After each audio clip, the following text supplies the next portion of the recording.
ধন্যবাদ আপনাকে। আমরা ইতিমধ্যে আমাদের প্রধানমন্ত্রী, মাননীয় গণপ্রজাতন্ত্রী বাংলাদেশ সরকারের প্রধানমন্ত্রী জনাব তারেক রহমান আমাদের বরিশালে আসবেন। এই প্রথম তিনি প্রধানমন্ত্রী হিসেবে আমাদের বরিশালের মাটিতে পা রাখবেন।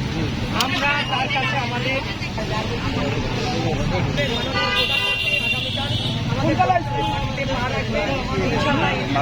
দেখেছেন আমাদের বরিশালে সাত ড্রপ হয়ে গেছে এবং আনন্দের নেতাকর্মীদের মধ্যে আনন্দের উচ্ছ্বাস।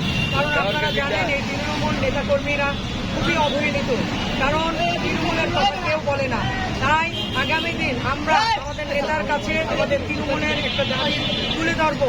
আপনারা জানেন এই বরিশালের অর্থনৈতিক চাকা গভীর অবস্থায় রয়েছে। এই চাকা আগামী দিনে যাতে সচল হয় সেটা আমাদের মাননীয় প্রধানমন্ত্রীর কাছে আমরা দাবি জানাবো।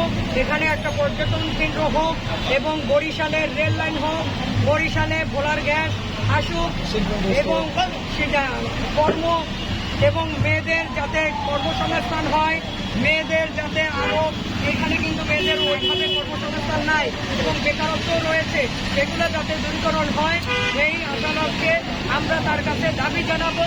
ইনশাল্লাহ আমাদের প্রিয় নেতা আমাদের প্রাণের দাবি আমাদের মেনে নেবেন ইনশাল্লাহ।